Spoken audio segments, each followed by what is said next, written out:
अगर तेरे दरवाजे पे कोई जरूरतमंद रहता है, कभी एक वक्त का खाना उसे भी खिला दिया करो। अगर तुम्हारे पड़ोस में कोई गरीब रहता है, कभी उसके भी काम आ जाया करो। अगर तुम्हारे पड़ोस में ऐसे लोग रहते हैं कि जिनके पास दवा के लिए पैसे ना हो, तो अपने बच्चों के बर्गर पिज्जे छोड़ करके कभी किसी गरीब को दवा भी दिलवा दिया करो। लेकिन हो क्या गया है, हम अपनी कमाई की कसरत को अपना हुनर समझते हैं, फन समझ करके उसको तिजोरी में इकट्ठा करते हैं। और तुम्हें खुदा का वास्ता, अल्लाह कादिर मुतलक है, जैसा वो देना जानता है वैसा लेना जानता है। अगर देने पे आता है चप्पल फाड़ के देता है, अगर लेने पे आता है चमड़ियां उधेड़ के ले लेता। हुए नाम वर्बे निशा कैसे कैसे, जमीन खा गई आसमां कैसे। उस लाइन में कितनी गरीब बच्चियां बैठे बैठे थक गई, इस अमीर सादे हरामखोर को क्या पता। कहता हूं माफ कीजिए, मैयतें होती हैं। बोले डर क्यों रहे हो, कहोगे हाँ तो मर थोड़ी जाओगे। जिस नाम से इस महफिल को सजाया गया है, ये नाम इतना बड़ा है कि अगर इस नाम को दरवाजे पे लिख दो तो बलाएं भाग जाया करती है। जब कभी वबाई मर्ज फैला करते हैं तो फिर एक शेर दरवाजे पे लिखा जाता है, ली खमसतुन उतफी बिहा हर्रल वबा इल हातिमा अल मुस्तफा वल मुर्तवा वबनाहुमा वल फातिमा। अगर पंजतन के हवाले से बात की जाए तो रातें नहीं, जिंदगानियां कम पड़ जाएंगी, लेकिन इन 5 तनों की हकीकत और अजमत बयान नहीं हो सकती है। मेरा इमाम कहता है, क्या बात रजा उस चमनिस्ताने करम की, जहरा है कली जिसमें हुसैन और हसन फूल। दूसरी जगह मेरा इमाम कहता है, तेरी नस्ले पाक में है बच्चा बच्चा नूर का, तू है ऐने नूर, तेरा सब घराना नूर का। मैं पूरी जिम्मेदारी के साथ एक बात कह दूं, लोग चिढ़ जाते हैं आला हजरत के नाम पे। एहसान आला हजरत का हमें सैयदों का एहतराम सिखाया भी आला हजरत ही ने है।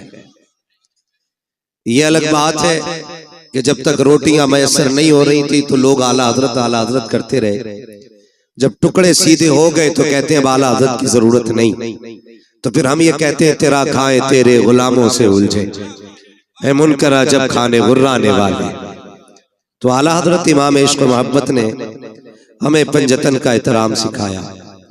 अगर आप पहले नाम की बात करें तो वो कहते हैं, सरवर कहूं के मालिक व मौला कहूं तुझे, बागे खलील का गुले ज़ेबा कहूं तुझे, तेरे तो वस्फ़ बेतनाही से है बरी, हैरान हूं मेरे शाह में क्या क्या कहूं तुझे।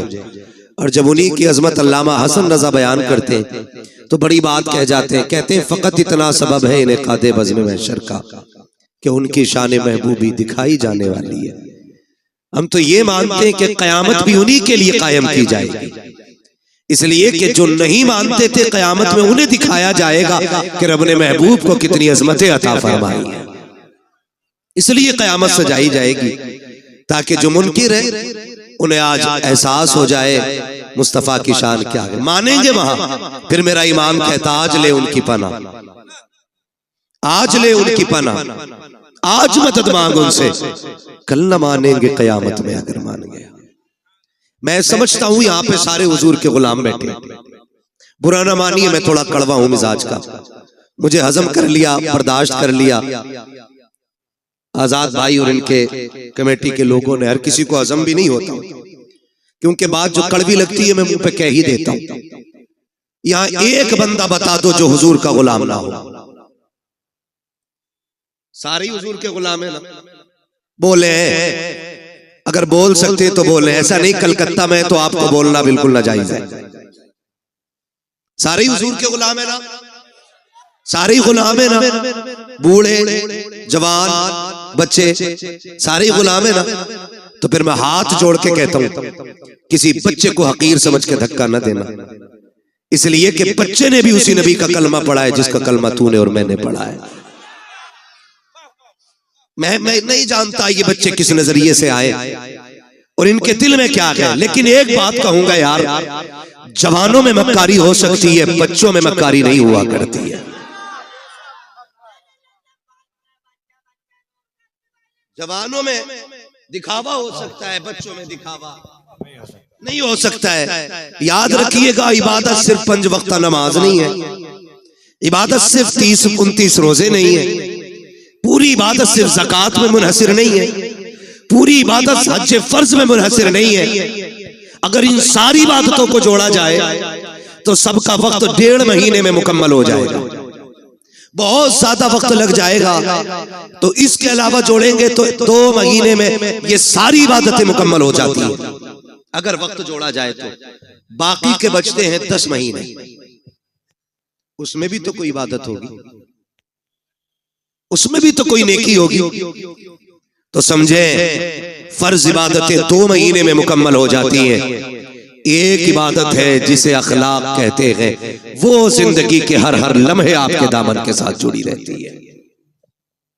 अगर आपके पास ये नहीं तो फिर कुछ भी नहीं। मेरी बात कान खोल के सुन लीजिएगा। अगर अखलाक तल्ख है, अगर लहजों में कड़वाहट है, अगर ख्याल में गुरूर और घमंड है, तो फिर अल्लाह इबादतें मुंह पे मार देगा। आपकी इबादतें कम रह गई आपकी मजबूरी की वजह से, और फिर साथ अखलाक की दौलत लेके आओ, अल्लाह करीम है, वो अपने करम से आपको माफ कर देगा। लेकिन याद रखें, अखलाक भी बड़ी अहम दौलत है, आज ही हमारे पास नहीं है। आज इसकी सबसे बड़ी कमी हमारे पास है।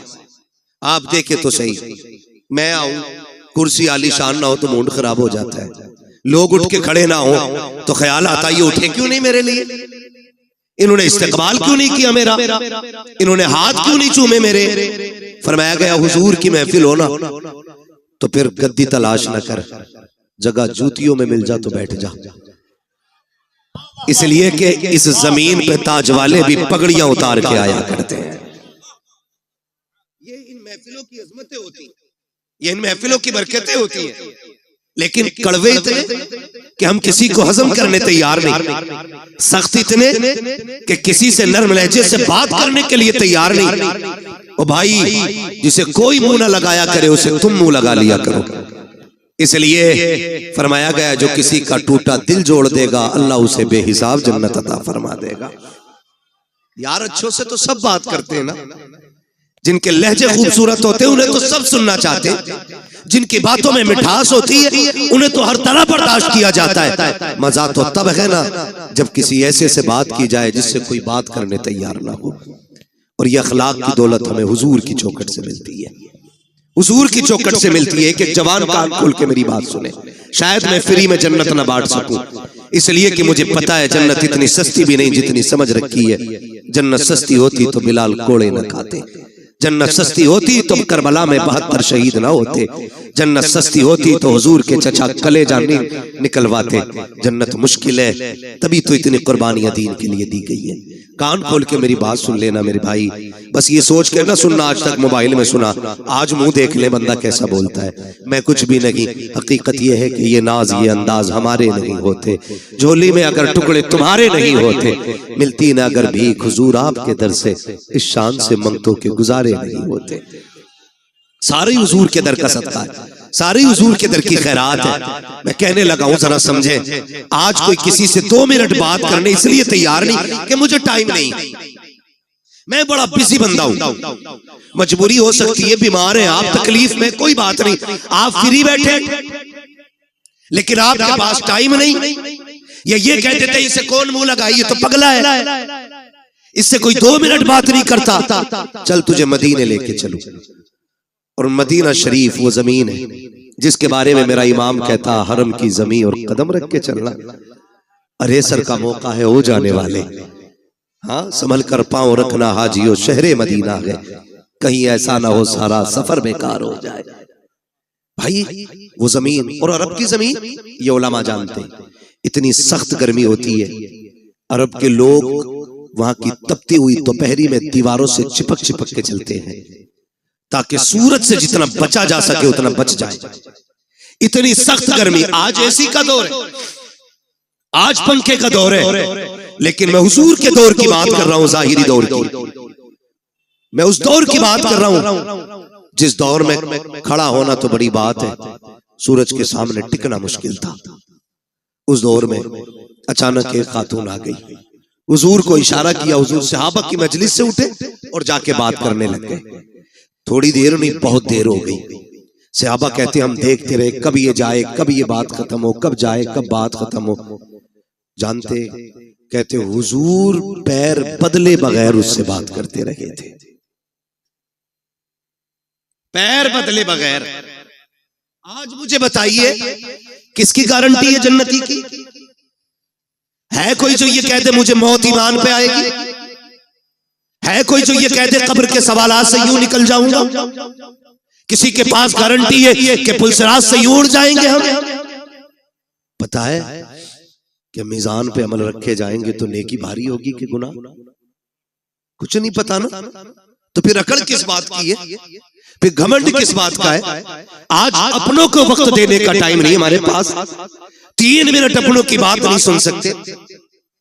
माफ कीजिएगा, ऐसे बड़े होने से कोई बड़ा होना नहीं कि आपको अपनों से मिलने के लिए नीचे उतरना पड़े। आप हमेशा इतने छोटे रहिए कि जब कभी अपनों से मिलना पड़ा करे तो कदम नीचे न लाना पड़ा करे। ये याद रखिएगा, वरना ये तकलीफें आज मुआशरे को खाती जा रही है। इन चीजों ने आज मुआशरे को तबाह कर रखा है। मुझे बताया जाए, अल्लाह ने 5 भाई बनाए तो 5 बराबर तो नहीं होते ना। कोई 50,000 कमाता है, कोई 1 लाख कमाता है, कोई किस्मत से 5 लाख कमा रहा है, कोई मुकद्दर से 10 कमा रहा है, कोई 50 लाख कमा रहा है। लेकिन एक ऐसा है जो सिर्फ ठेला लगाता है। भाई वो भी नहीं कही, वो भी ठेला लगा रहा है। मुझे बताओ, एक बाप के 5 बेटे, एक 50 लाख कमा रहा है, एक ठेला लगा रहा है। बताओ कसूर किसका है? कोई कह सकता है कि ये जो ठेला लगा रहा है इसने कोई गुनाह किया था जिसकी वजह से इसको ठेला दिया गया? या जो एक साइन से 50 लाख कमा रहा है इसने कोई ऐसी नेकी की थी कि इसके एक साइन से 50 लाख पैदा होते चले जा रहे हैं?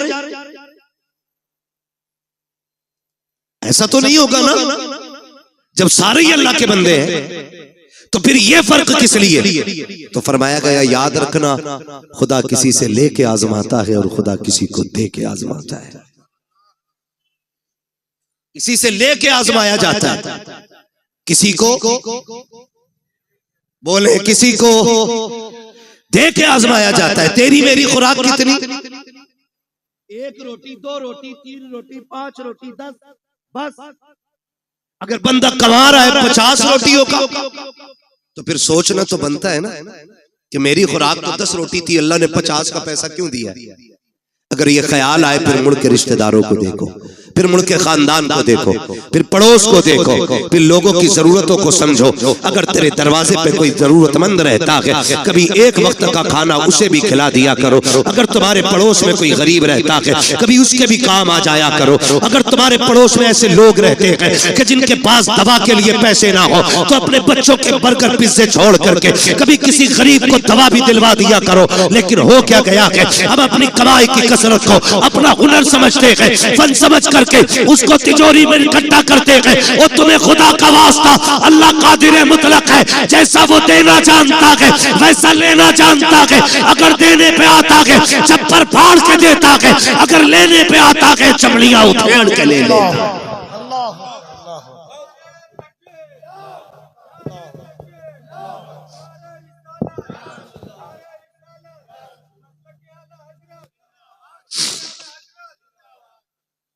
ये सबसे ज्यादा जरूरी है कि हम अपने पड़ोसी के दर्द को समझें, हम अपने जरूरतमंद भाई को देखें। कसम खुदा की ये बहुत बड़ी नेकी थी। लेकिन नहीं जी, आज तो बोटी अपने घर खाता है और खिलाल पड़ोसी के सामने जाके करता है। क्यों? कि आज पाए तोड़ के आ रहा हूं, आज पाए तोड़े, आज मैंने चिकन खाया, आज मैंने मटन खाया। इस्लाम क्या कहता है? मेरे नबी ने फरमाया, तुम्हें इजाजत नहीं है कि तुमने अगर हड्डी वाला गोश्त खाया हो तो अपने दस्तरखान की हड्डी अपने दरवाजे पे डालो। कहीं ऐसा ना हो तुम्हारे पड़ोस में कोई गरीब रहता हो और उसके बच्चों की निगाह हड्डियों पे पड़ गई और उनका दिल अगर कह गया काश हम भी गोश्त खाते, और बच्चों के बाप की हैसियत नहीं हुई गोश्त खिलाने की, तो फरमाया गरीब का दिल टूट जाता। हमारा इस्लाम तो पड़ोसियों के सामने हड्डी डालने की इजाजत नहीं देता।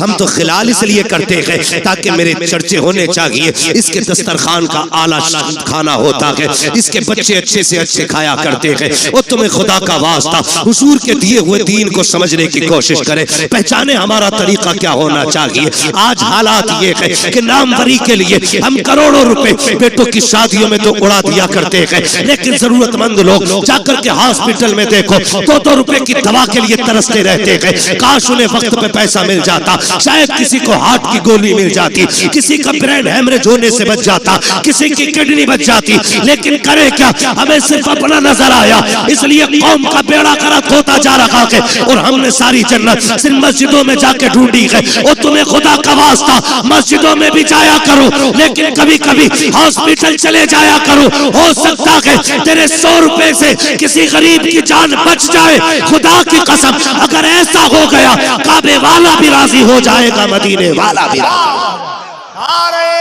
तकबीर, नारे रिसालत, फैज़ाने पंजतन कॉन्फ्रेंस। सुभान अल्लाह। ये एक रस्म चल रही है, और अगर पहली बात तो करते ही नहीं, और करते भी है तो जलील करते हैं, जलील करते हैं, जलील। मैं 2-3 फोन मोहम्मद अली भाई आए कि आपको बुलाना चाह रहे हैं। क्यों? कहा हम इज्तिमाई शादी करेंगे इस बार।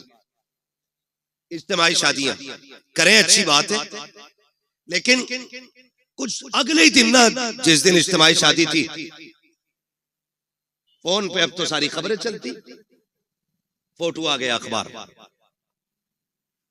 20 बच्चियां दुल्हन बनी, उन 20 बच्चियों के फोटो थे। मैं पूछना चाहता हूं, ये जो इज्तिमाई निकाह की लोग रस्में करते हैं ना, रस्में क्यों? ताकि किसी गरीब का भला हो जाए, यही तो नियत होती है।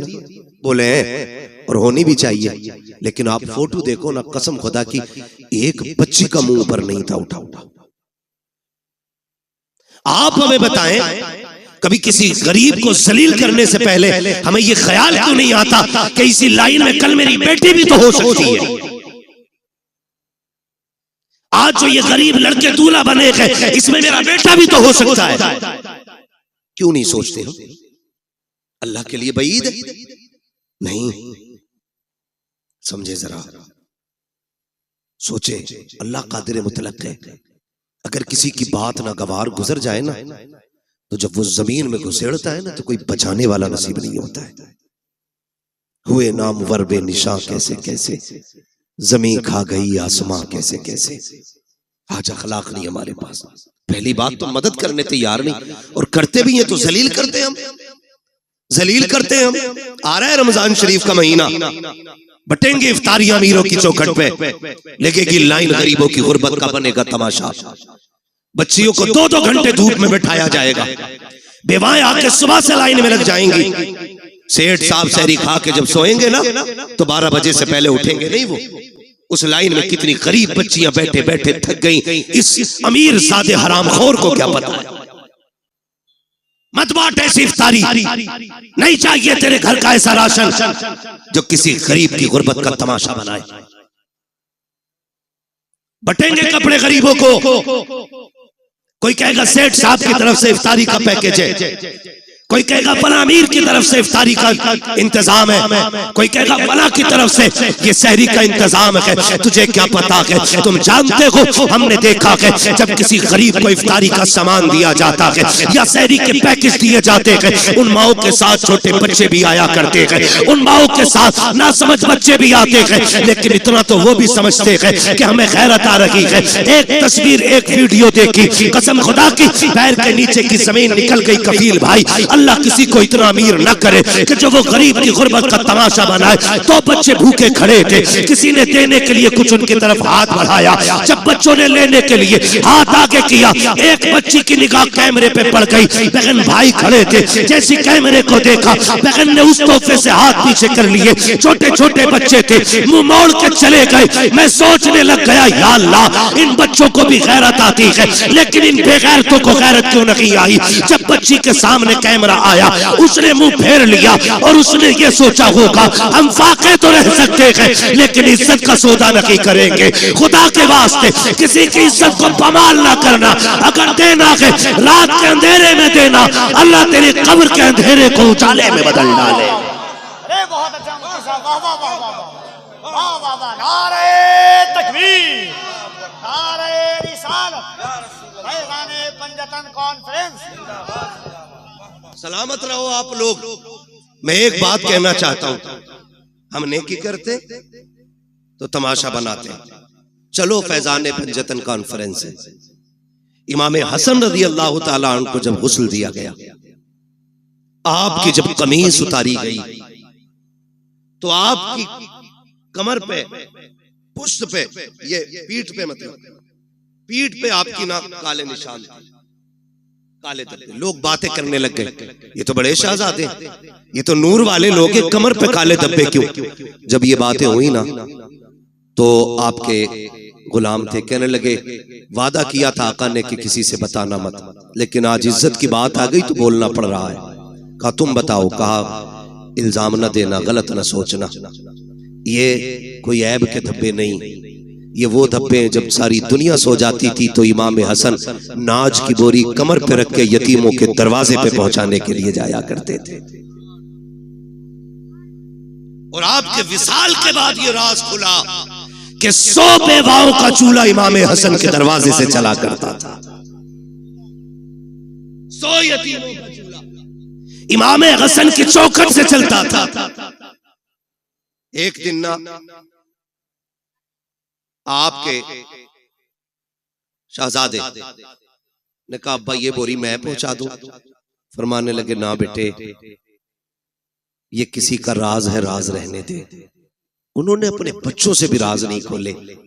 आज हम तमाशे बना देते हैं, तमाशे बना देते, जलील करते हैं।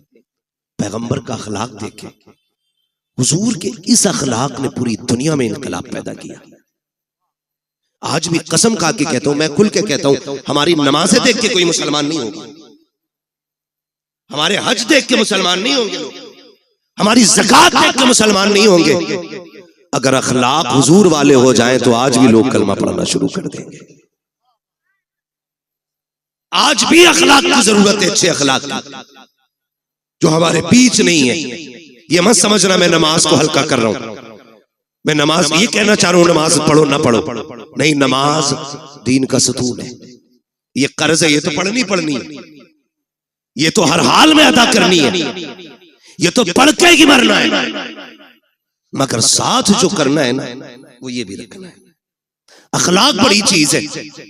कसम खा के कहता हूं, माफ कीजिए, मैयतें होती हैं यहाँ, बोले डर क्यों रहे हो, कहोगे हाँ तो मर थोड़ी जाओगे।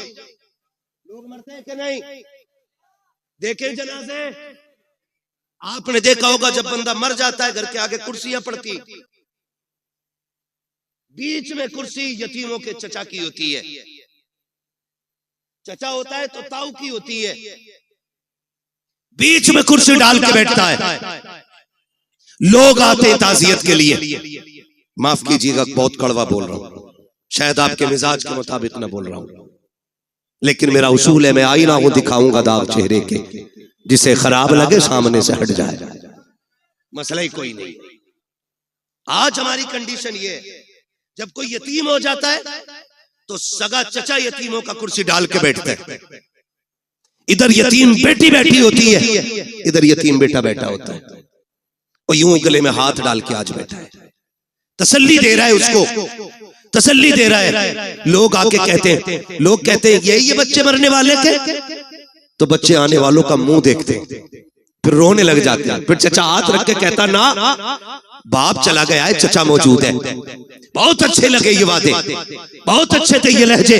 जब कभी यतीम का माथा चूमा जा रहा था, जब कभी यतीम को सीने से लगाया जा रहा था, लेकिन किसे पता था कि ये सिर्फ दिखावा है, ये सिर्फ नामो नमूद है। आज तीजा है इसलिए चचा की कलबट में यतीम बैठा है, आज 40वां है इसलिए चचा की गोद में यतीम बैठा है, ताकि रिश्तेदारों को पता चल जाए ये जो भाई है ना ये अपनों से बड़ा प्यार करता है। लेकिन 40वें के गुजरने की देर होती है जब वही यतीम बच्चे अपने घर की भूख की शिकायत लेकर के, अपने चूल्हे की ठंडे होने की शिकायत लेके सगे चचा के दरवाजे पर आते हैं और सगे चचा से कहते हैं, चचा आज 3 दिन हो गए घर में कुछ पका नहीं है, माँ दाल रोटी बनाती रखी है, आज चचा दाल भी खत्म हो गई है। पहली बार चचा दे देता है, दूसरी बार दे देता है, लेकिन जब तीसरी बार यतीम आके कहता है, चचा आज 3 दिन से कुछ नहीं खाया है, फिर यही चचा कहता है कि मैं तुम्हारे लिए तो नहीं कमा रहा हूँ, कहां से लेकर के आऊं। और कई बार तो इतने जालिम होते हैं भाई, जो सगे भतीजों से कहते हैं तुम्हारा बाप मर गया,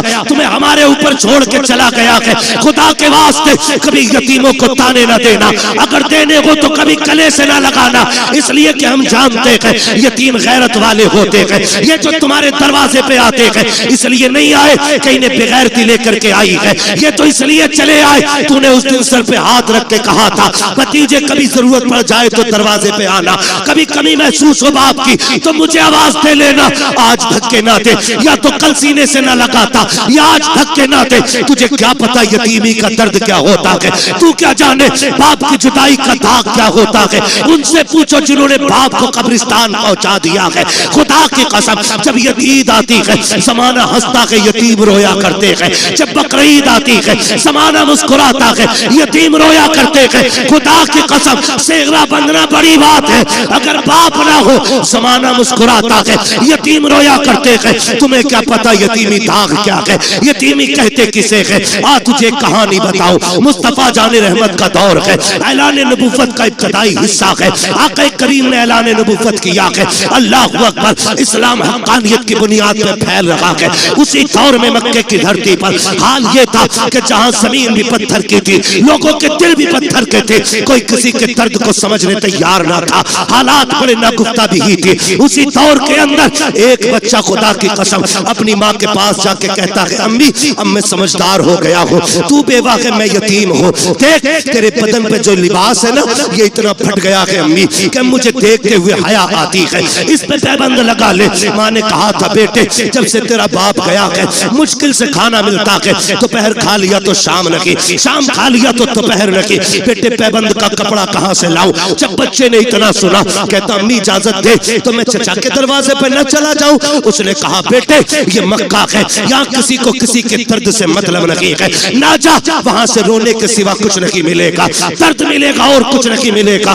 बच्चा ने कहा माँ हो तो सकता है कि कभी मुझे देख के उसके सीने में भाई की मोहब्बत जाग जाए, ये भी तो हो सकता है मेरे चेहरे को देखे तो मेरे बाप की याद आ जाए। अम्मी इजाजत दे। माँ ने ना चाहते हुए भी बच्चे के इसरार पे बच्चे के सर पे हाथ रखा, बेटे अगर तू कोशिश करना चाहता है तो जा जाके कर ले। जब बच्चा चचा के दरवाजे पे आया, दरवाजे पे दस्तक दी, अंदर से चचा निकला, देखा भतीजा खड़ा है, कहा कैसे आए हो। उसने हाथ जोड़ के कहा देख आज तक फाके में कट गई, हमने कभी रोटी नहीं मांगी, हमने पूरी जिंदगी काट दी, आज तक तुझसे सवाल नहीं किया। चचा एक मोहताजी ले आई है, मजबूरी में आना पड़ा है। कहा कौन सी मजबूरी। कहा मेरी माँ ने जो कपड़े पहन रखे हैं वो इतने फट चुके हैं कि बदन जगह जगह से दिख रहा है, इसलिए आया हूँ एक चादर दे दे ताकि माँ का बदन छुप जाए। जैसी इतनी बात बच्चे ने कही है, चचा ने धक्का दिया, कहा तेरा बाप मेरे ऊपर बोझ बना के गया था, नहीं है तुम्हारे लिए एक फूटी कौड़ी भी। बच्चे ने बदन झाड़ते हुए कहा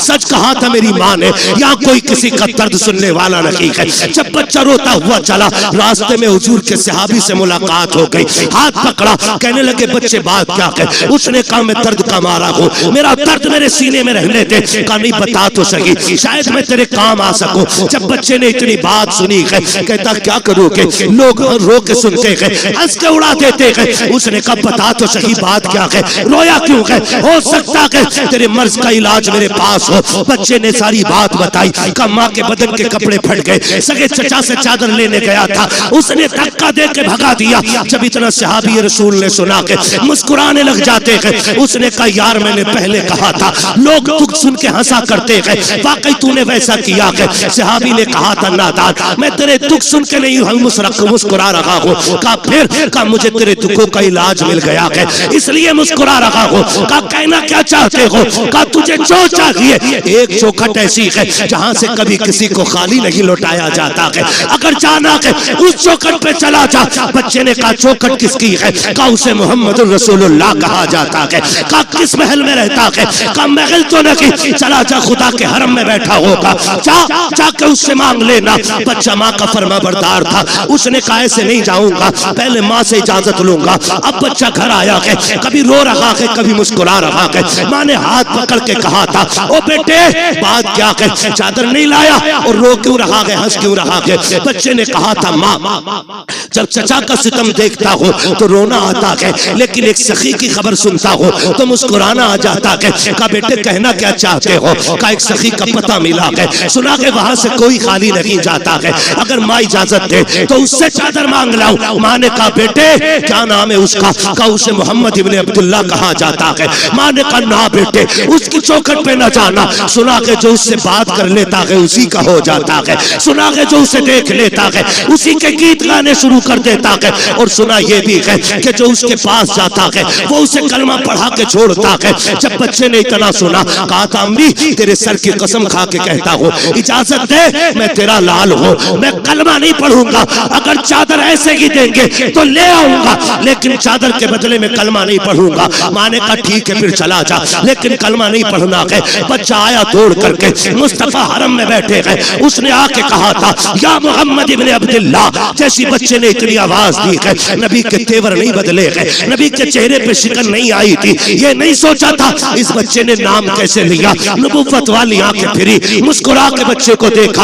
आका कहते क्या बात है बेटा? उसने कहा जरा इधर तो आइए। अल्लाह अकबर, बच्चा बुला रहा है। नबियों का इमाम अपनी जगह से उठा और यतीम के करीब चला के आके करीब गए हैं। उसने कहा ठहर जाइए, पहले मेरी कुछ शर्तें हैं वो मान लीजिए। आका कहते हैं बात क्या है बेटे? कहा कि मुझे मजबूरी लेके आई है, मेरी माँ के बदन के कपड़े फट गए हैं, एक चादर की जरूरत ले आई है। उसने कहा था सुना कि जब तुम किसी की मदद करते हो तो पहले कलमा पढ़ाते हो, सुनो मैं माँ की कसम खा के आया हूँ, मुझे तुम्हारा कलमा नहीं पढ़ना है। इतना बच्चे ने कहा, मेरा नबी मुस्कुराया, कहते बेटे वो तेरी मर्जी है, तुझे जो चाहे फैसला करना, जरूरत तो बता दे। उसने कहा मुझे एक चादर चाहिए ताकि मेरी माँ का बदन छुप जाए। इतना सुना आका करीम ने मुजम्मिल वाली चादर कंधे से उतारी, यतीम की गोद में रख दी। फरमाया बेटे कुछ और चाहिए? कहा बस मेरा काम हो गया है। जैसे बच्चे ने चादर को लिया है, सीने से लगाया है, जैसी चादर सीने से लगी है,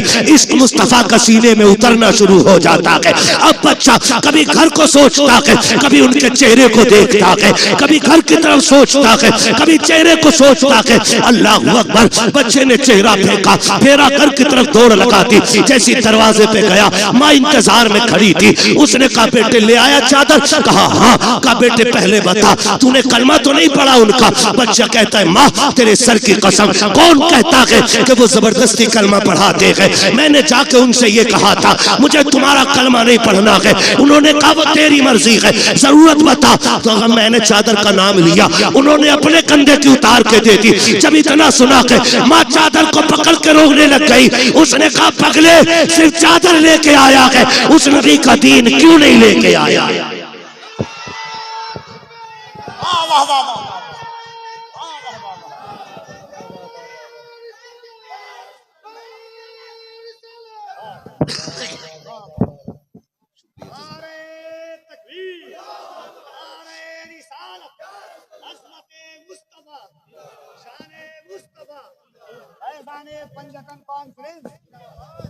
उस माँ ने कहा था पगले खाली चादर लेके आया, उस नबी का दीन क्यों नहीं लेके आया? माँ मैं तेरा फर्माबरदार, तूने कहा था ना कलमा नहीं पढ़ना है। उसने कहा चल उस नबी की चौखट पे लेके चल, तू नहीं मुझे भी लेके चल। और जब माँ बेटी की उंगली पकड़ के हरम की चौखट पे आई, फिर बच्चे ने आवाज दी। हुजूर ने मुड़ के फिर देखा, आका करीम ने पूछा और क्या चाहिए? बरेली से आवाज आती आता है फकीरों पे उन्हें प्यार कुछ ऐसा, खुद भीख दे और खुद कहे मंगते का भला हो। मंगता तो है, मंगता कोई शाखों में दिखा दो जिसको मेरे सरकार से टुकड़ा ना मिला। आका कहते और क्या चाहिए? हाथ जोड़ लिए बेवा ने, आना आमीना के लाल, आ तेरे कदमों पे जान निसार करूं। हुजूर आ गए, क्या बात है? का सिर्फ चादर न दे, अपने दामन में जगह दे दे, अपने दामन में जगह दे दे। हुजूर फरमाते ऐसी क्या जल्दी आ गई? उसने कहा जहां अपने ठुकरा देते हैं वहां तूने सीने से लगाया है, वहां तूने सीने से लगाया है। उस औरत ने कहा था महबूब अब जीना है तो तेरे कदमों में जीना है। ओ यार मैं कहना चाहता हूँ जब ये अखलाक हमारे लोग देखेंगे इंशाअल्लाह, कल भी दीन बढ़ रहा था फिर से बढ़ना शुरू हो जाएगा इंशाअल्लाह। मगर शर्त है अखलाक हुजूर वाले होने चाहिए। क्यों यतीम के सर पे हाथ रखा और फिर क्यों उसे धक्का दे दिया? मेरा नबी तो गैरों के सर पे हाथ रख रहा है, गैरों के सर पे हाथ रख रहा है। आता है फकीरों पे उन्हें प्यार कुछ ऐसा, खुद भीख दे और खुद कहे मंगते का भला हो। अभी सुना नहीं, शेर के अंदाज में कहा था, बताया था कि हुजूर ईद के दिन भी यतीम को सीने से लगाते हैं, ईद के दिन भी सीने से लगाते हैं। हाथ जोड़ के पूछना चाहता हूँ, अमीरों शहजादों पैसे वालों, अल्लाह तुम्हें अमीर रखे, तुम्हारी दौलत से कोई दुश्मनी नहीं, मगर सच बता मेरा बेटा ईद के दिन, तेरा बेटा ईद के दिन 10,000 के कपड़े पहने और उसी दिन कलमा पढ़ने वाले का बच्चा ईद के रास्ते में चने बेचे, तो क्या तुझे हुजूर का दीन याद नहीं आता? क्या इस बच्चे का हक नहीं था ये भी ईद के दिन नए कपड़े पहने? क्या इस बच्चे को यह हक नहीं कि ये भी ईद के दिन 2 रकात के लिए ईदगाह में जाए? क्या ये आज भी चने बेचेगा, आज भी खिलौने बेचेगा, आज भी इसके हिस्से की खुशियां नहीं? ओ यार तुम्हें क्या पता है, यतीमों के सर पे हाथ रख दिया करो, खुदा की कसम अगर वो राजी हो गया हो सकता है तेरी ईद की नमाज से ज्यादा सवाब यतीम की मुस्कुराहट में दे दिया। ये भी तो हो सकता है, अजर का मालिक अल्लाह है, वो जिस अजर से चाहे राजी होकर के सवाब ज्यादा दे दे। उसके खजानों में कमी कमी कमी नहीं है। हुजूर यतीम को सीने से लगा रहे। अजमेर वाले को सारे ही जानते ना, अजमेर वाले बाबा को सुनाने अपनी बर्बादी के अफसाने कहा जाते, तेरा दर छोड़कर खाजा ये दीवाने कहा जाते। हमेशा भीख हमने तो इसी चौखट से पाई है, हम अपना दामन उम्मीद फैलाने कहा जाते। सारे ही जानते अजमेर वाले आका को। सुने बात याद आ गई, सरकार गरीब नवाज जब छोटे थे ना, अम्मी ने नए कपड़े पहना के ईदगाह के लिए भेजा।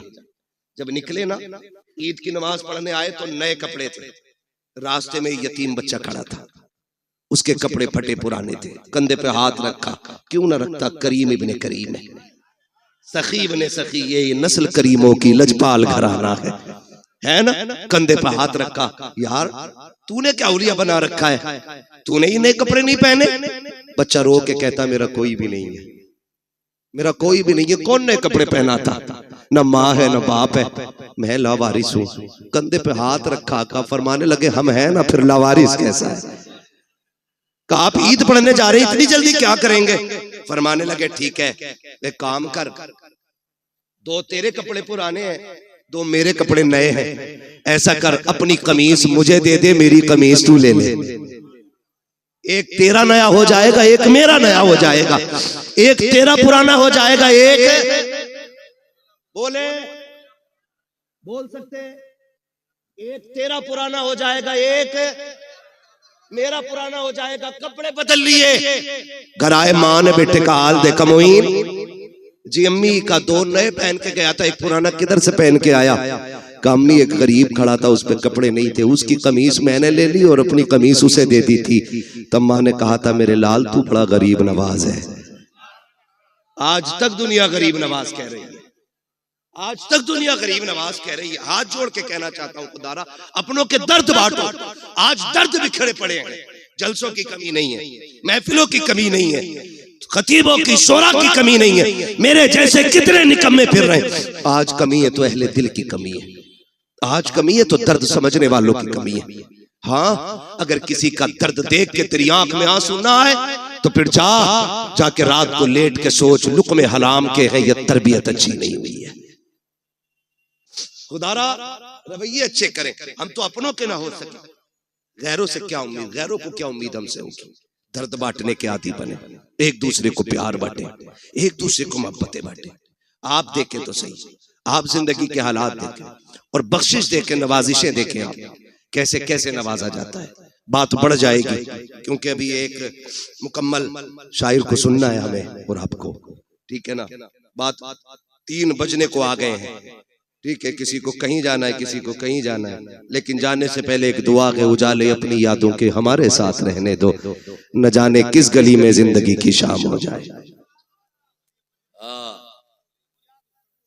जाना नहीं है तवज्जो है सारे लोगों की। करूं बात आगे, दर्द बांटा करो, एक दूसरे की जरूरत समझा करो, एक दूसरे की जरूरत समझा करो। अभी पढ़ दो, ये शजरा तो आने से पहले ही फरमाइश आ गई थी। मैसेज पहुंच जाते हैं पहले ही, अरे वो शजरा जरूर सुनाना। कभी कभी मन में आता खाली शजरा सुनाओ निकल ले, है ना। चलिए खैर, आपकी मोहब्बत है, मैं बात पूरी करने लगा हूं। कहते हैं जरा या रसूल अल्लाह। जितने थक गए हैं वो आहिस्ता से, और जो अभी नहीं थके वो कहते हैं जोर से या रसूल अल्लाह। माशाल्लाह कोई थका ही नहीं है, कोई थका ही नहीं। अल्लाह आपको सलामत रखे। आप देखें हालात हुजूर से जब कोई कहता ना मैं यतीम हूं, तो हुजूर सर पे हाथ रख के उसके रोने लग जाते थे।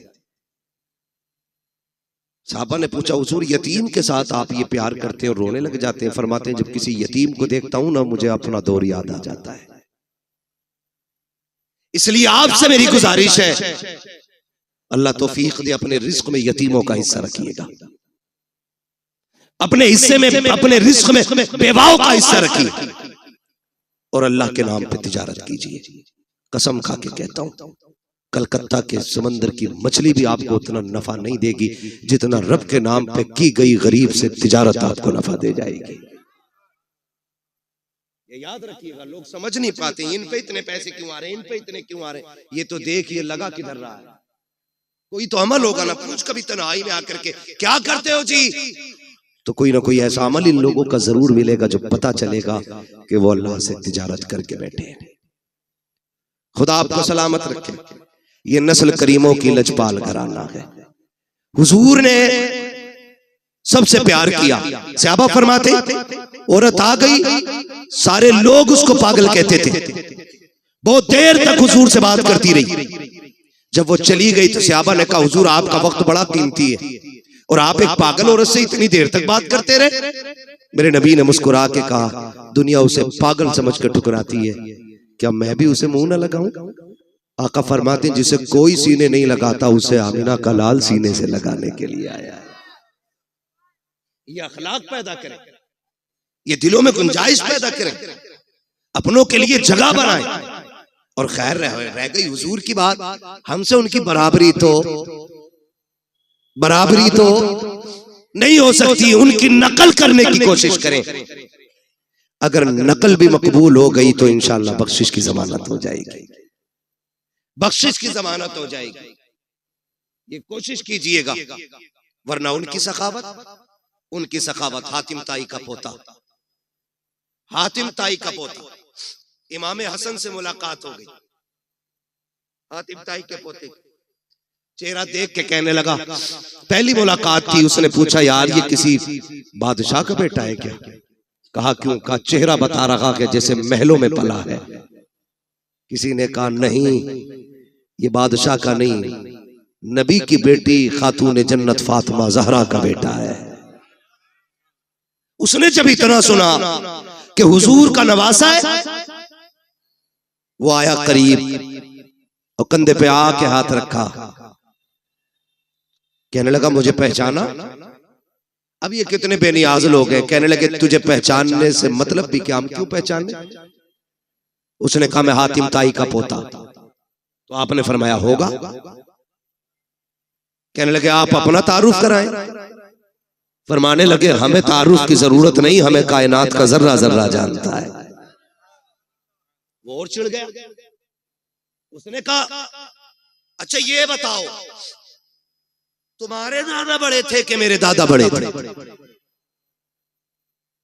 तो आप फरमाते तेरे दादा को कौन जानता है, मेरे नाना के चर्चे तो अर्शों पे हुआ करते हैं। चुप हुआ। उसने फिर सोचा अगली बात क्या कहूं। उसने जो अगली बात इमाम हसन से कही ना, कहने लगा अच्छा ये बताइए क्या आप जानते मेरे दादा की सखावत के किस्से कितने मशहूर हैं? फरमाने लगे कितने मशहूर हैं? उसने कहा दुनिया जानती है, मेरे दादा के महल के 7 दरवाजे थे। कितने बोले? 7 दरवाजे। फिर का सखी इतने बड़े थे कि अगर फकीर आता पहले दरवाजे पे आता, वहां से भी भीख दे दी जाती। फिर वही फकीर दूसरे दरवाजे पे आता। का इतना सखी था मेरा दादा कि धक्का नहीं देता, भीख देता था। का फिर वही फकीर तीसरे दरवाजे पे आता। का फिर धक्का नहीं मिलता, भीख मिलती। का एक एक करके 7 दरवाजों पे जाता था, भीख दी जाती थी। का मेरा दादा इतना सखी था, 7 दरवाजों से भीख देता था। मेरा इमाम मुस्कुरा के कहता, ये भी कोई सखावत है? उसने कहा, कहना क्या चाहते हो? कहा कि सुन, तेरे दादा के महल के 7 दरवाजे, और एक फकीर पहले दरवाजे पे मांगता, फिर दूसरे पे, फिर तीसरे पे। फरमाने लगे, दूसरे पे तभी जाता था ना जब पहले से जरूरत पूरी नहीं होती थी। ये भी कोई सखावत है कि दूसरे दरवाजे पे तब गया जब पहले से जरूरत पूरी नहीं हुई? और का कंजूस इतना बड़ा था तेरा दादा कि दूसरे से भी भला पूरा नहीं हुआ, फिर वो तीसरे पे आया। का तीसरे से भी जरूरत पूरी नहीं हुई। का हद तो ये है कि दरवाजे खत्म हो जाते थे, जरूरत खत्म नहीं होती थी। का ये तेरा दादा है और एक मेरा नाना है, 7 दरवाजे नहीं, एक चौखट है, और एक चौखट से जिसे एक बार दे देता है उसकी पुश्तों को कभी मांगने की जरूरत नहीं पड़ती।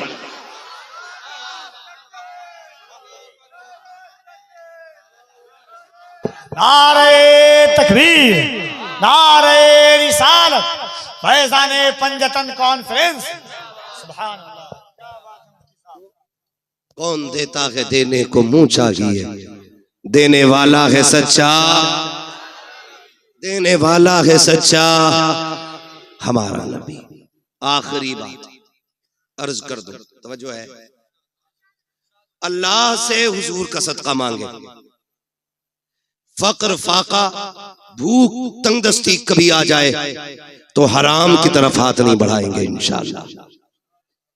सारे वादा करें इंशाअल्लाह, कभी हराम की तरफ हाथ नहीं बढ़ाएंगे। फाका कर लेना, फाका कर लेना। फाका करना ऐब नहीं है, हराम का एक दाना खाना भी ऐब होता है। जिस तरह गलत दवा डालने से फसल तबाह हो जाती है, उसी तरह गलत रोजी खिलाने से नस्ल तबाह हो जाती है। इसलिए कभी हराम नहीं खाना। हलाल की बरकतें ही अलग होती है। हलाल के लुक्मे खाने वालों की नस्लें कभी फरीद बनती हैं, कभी निजाम बनती हैं, कभी बख्तियारे काकी बनती हैं, कभी साबिरे कलियरी बनती हैं, कभी अहमद रजा बनती है, कभी मुस्तफा रजा बनती है। हाँ, ये हलाल खाने वालों की नस्लों की बरकत है। जो हलाल खाते हैं ये उनके लुक्मों की अल्लाह ने बरकतें रखी हैं। और यहाँ तो सारी सरकारें सुरकाही के मानने वाले लोग बैठे है ना। सरकारें सुरकाही कहीं तशरीफ लेकर के गए, सफर करते थे, तांगे से, घोड़े से गए, उतरे और किसी मुरीद ने घोड़ा लिया, कहीं बांध दिया। अब हजरत की तो मेहमान नवाजी चली रही थी। किसी ने सोचा लाओ हजरत के घोड़े को भी चारा डाल दे, तो वही पास के खेत से ना कुछ काटा और डाल दिया। थोड़ी देर बाद हजरत को खबर पहुंची, घोड़ा बीमार हो गया। आप आए, देखा, कहने लगे बताओ बांधा किसने था? यहाँ किसने बांधा था ला करके? हुजूर फला ने बांधा था। कहा इसे खिलाया क्या था? कहा हुजूर इसे चारा डाला था। चारा कहाँ से लाए थे? कहा खेत से काटा था। कहा पूछा था मालिक से? कहा नहीं। फरमाते बस मेरे घोड़े को कोई बीमारी नहीं लगी है। कहते पूरी जिंदगी ना मैंने हराम का खाया है ना मेरे घोड़े ने हराम का खाया है। कहते हैं ये जो बीमारी समझ रहे हो ना, ये बीमारी उस हराम हरियाली की है जो बिना इजाजत तुमने मेरे घोड़े को खिला डाला।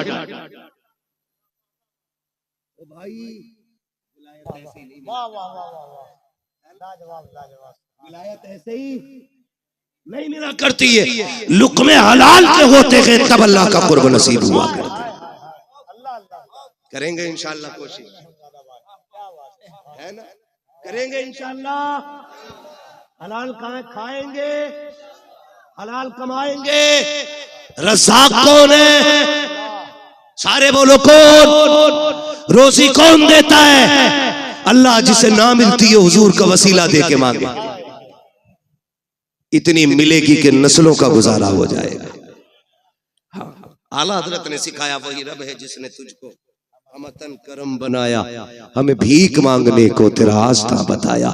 तुझे हमद है खुदाया, तुझे हमद है खुदाया, वो कवारी पाके मरियम व नफख्तु फीह का दम है अजब निशान आजम मगर आमिना का जाया, वही सबसे अफजल आया, वही सबसे अफजल आया। तुझे हमद है खुदाया, तुझे हमद है खुदाया, यही बोले सिदरा वाले ये चमने जहां के ठाले, सभी मैंने छान डाले तेरे पाए का न पाया, तुझे यक ने यक बनाया, तुझे यक ने यक बनाया। तुझे हमद है खुदाया, तुझे हमद है खुदाया। मांगेंगे अल्लाह से हलाल रोजी की तौफीक इंशाअल्लाह। हाँ, बस फरमाइश रह गई है मेरे भाई की, हुजूर का शजरा पढ़ना है, ठीक है ना। मैंने 3 बजे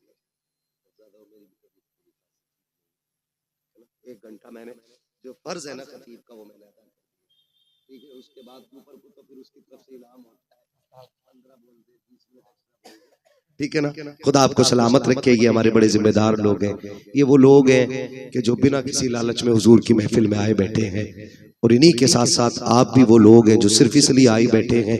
हर एक दिल की तमन्ना होगी, सुना है आप हर आशिक के घर तशरीफ लाते हैं, मेरे घर में भी हो जाए चरागा।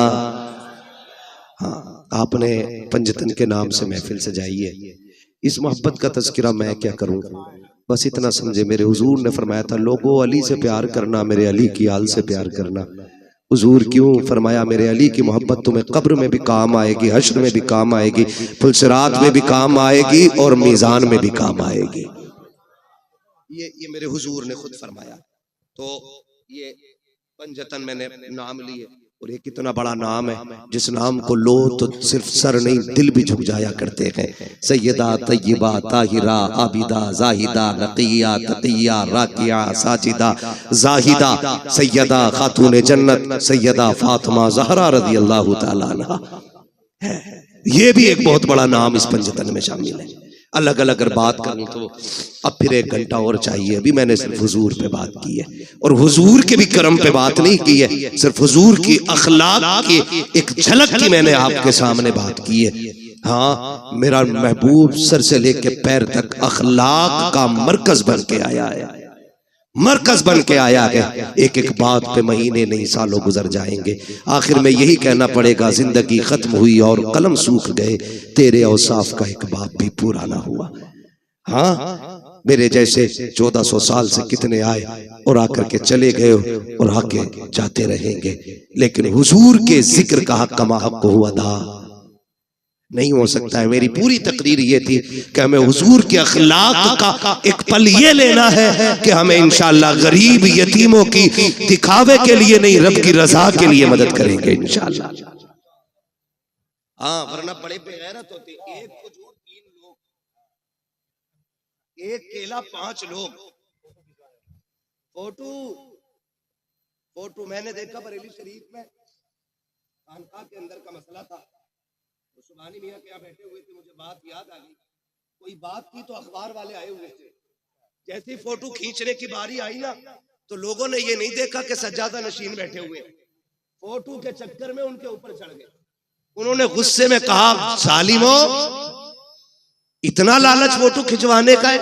फिर कहने लगे ये कौम इतनी जालिम हो गई है, फोटो के चक्कर में अगर आला हजरत पे भी चलना पड़े तो ये चढ़ के फोटो खिंचवा ले। शोहरतों की भूख है जो किसी गरीब की गुर्बत का तमाशा बना देती है। मुट्ठी बंद करके दे, तेरा क्या जाता है, और जो तू दे रहा है माँ के पेट से लेके तो पैदा नहीं हुआ, ये दिया किसने? बोले सारे किसने दिया? अल्लाह ने दिया। कभी यतीम देखा करो तो ये सोच के सर पे हाथ फेर दिया करो, शुक्र है अल्लाह ने मेरे बच्चों के सर पे उसके बाप का साया रखा है। ये भी तो हो सकता था उसका बाप जिंदा होता और तेरे बच्चे यतीम होके गलियों में टहल रहे होते। करम है, उसने साया बना रखा है। दुआएं मांगा करो, अल्लाह बच्चों के सर पे बाप का साया रखना, वरना मुश्किल हो जाती है जिंदगी। ये दुनिया इतनी जालिम है, सच कहता हूँ यार, ये उस वक्त तक यतीम को रोटी नहीं देती जब तक उससे जूते साफ नहीं करा लेती। ये बेवा के बदन पे उस वक्त तक कपड़ा नहीं डालती जब तक उसके कपड़े नहीं उतरवा लेती। कितने बाजार पर जिस्म इसलिए बिक गए कि घर में रोटी नहीं थी, और हम ज़कात के लिए बिरादरी ढूंढते रह गए, पेशावर लोग तलाश करते रह गए। जरूरी नहीं है जो हाथ नहीं फैला रहा है वो जरूरतमंद नहीं। कभी पड़ोस के खामोशी से भी समझ ले, रमजान में अगर पड़ोस में चूल्हे का धुआं ना उठे तो एक बार पूछ लेना क्या बात है, आज इफ्तारी में चूल्हा नहीं जला, आज कुकर की सीटी की आवाज ना आई। अगर वो चुप हो जाए तो समझ लेना आज चूल्हा खाली रह गया है। फिर अपने घर का सारा खाना उठा, रब ने तुझे इस्तिताअत दी है तो उस भूखे के बच्चों को जाके खिला। कसम खुदा की हम खाएंगे गंदगी बन के निकल जाएगा, यतीम गरीब खाएंगे हल्का लुकमा हलक से उतरेगा, दुआ बन के अल्लाह के अर्श से जाके टकरा जाएगा। ये कोशिश करनी है इंशाअल्लाह। ये आज मेरी पूरी तकरीर का इतना निचोड़ है, जितना मैंने कह दिया करेंगे इंशाअल्लाह, और रोजी भी खाएंगे तो हलाल खाएंगे इंशाअल्लाह। उम्मीद है यहाँ जितने बैठे हैं हलाल वाले बैठे होंगे, इसलिए कि हुजूर की महफिल में हराम खाने वाले नहीं आया करते हैं। यही उम्मीद की जाए ना। अब ठीक है, जिन्हें शजरा सुनना जरा बोल दे सुभान अल्लाह। इतनी जोर से कहने पे तो मैं नमाज जनाजा नहीं पढ़ाऊंगा। आप तो शजरे की बात कर रहे हो ऑपरेटर साहब, ईमानदारी से अब इसकी आवाज बढ़ा दो, है ना, वरना हमारी आवाज इतनी घट जाएगी कि मौलवी कम हो जाएगा। बोले जरा। इधर वाले लोग ये ना समझे आप बाहर बैठे, आप भी हुजूर की महफिल में बैठे, आप भी हुजूर की महफिल में बैठे, आप भी बोले जरा सुभान अल्लाह। पता लगना चाहिए ना सारे हुजूर के गुलाम बैठे, है ना। तो आजाद भाई तो पता नहीं किधर होंगे, लेकिन मसला कोई नहीं है, मुझे पता है उसको छुट्टी ना मिली जिसने सबक याद किया। वो कहा था मकतब इश्क का अंदाज निराला देखा, उसको छुट्टी ना मिली जिसने सबक याद किया। ठीक है ना, उल्टा ही हो जाता। अक्सर जो है ना दावत करने वाला बांटने वाला भूखा रह जाता है, कभी साके कभी फाके, कभी अकेला ही बैठा रह जाता है और कभी सारी बांटने में खत्म हो जाती है।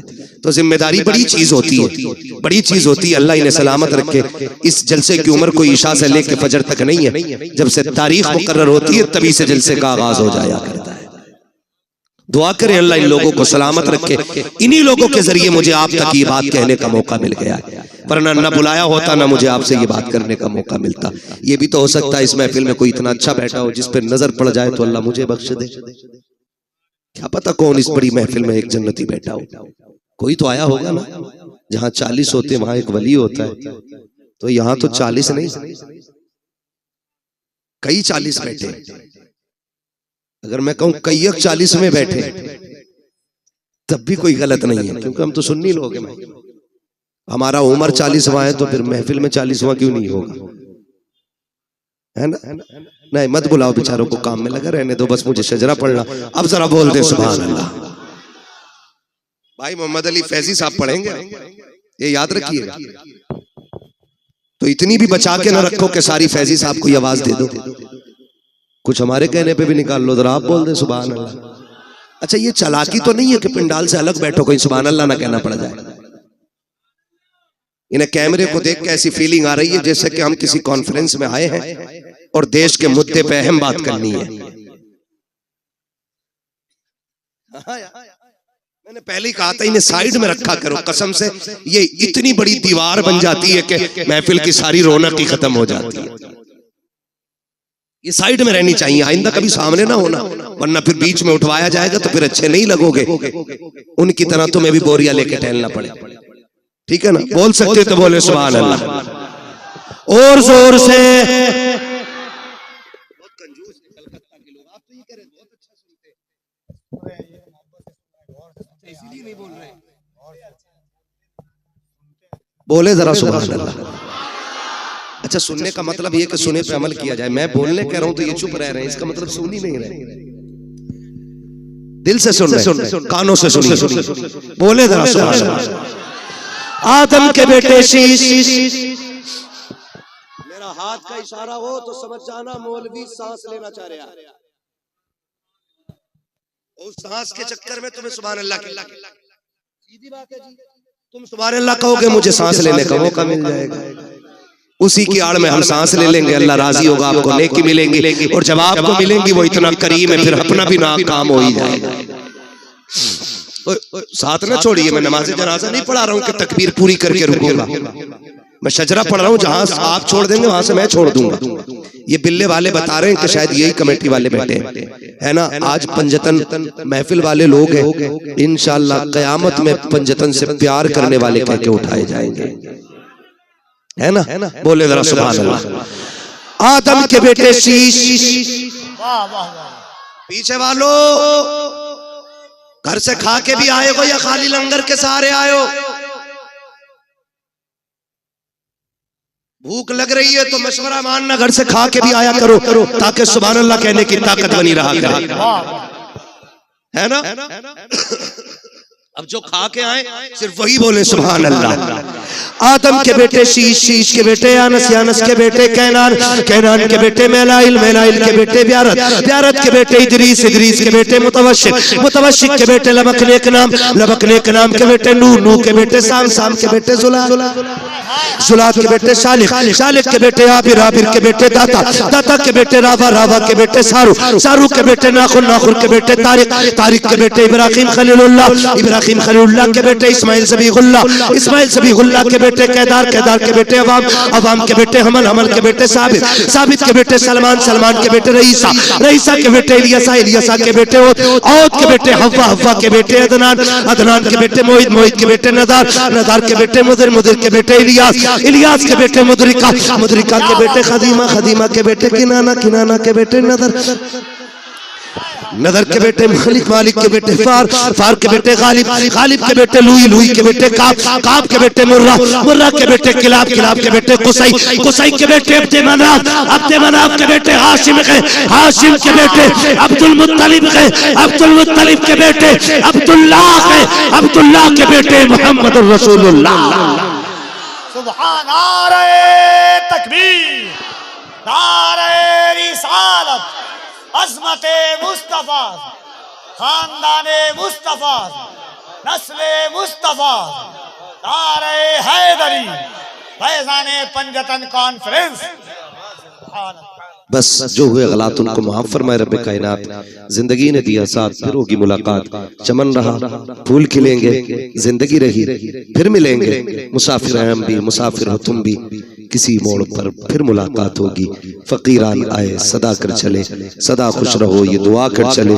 सारे लोग कलमा शरीफ पढ़ लीजिए, ला इलाहा इल्लल्लाह मुहम्मद रब्बी मिन कुल्ली ज़ंबिन व अतूबु इलैहि व मा अलैना इल्लल बलाग। अस्सलामु अलैकुम व रहमतुल्लाहि व बरकातुहू।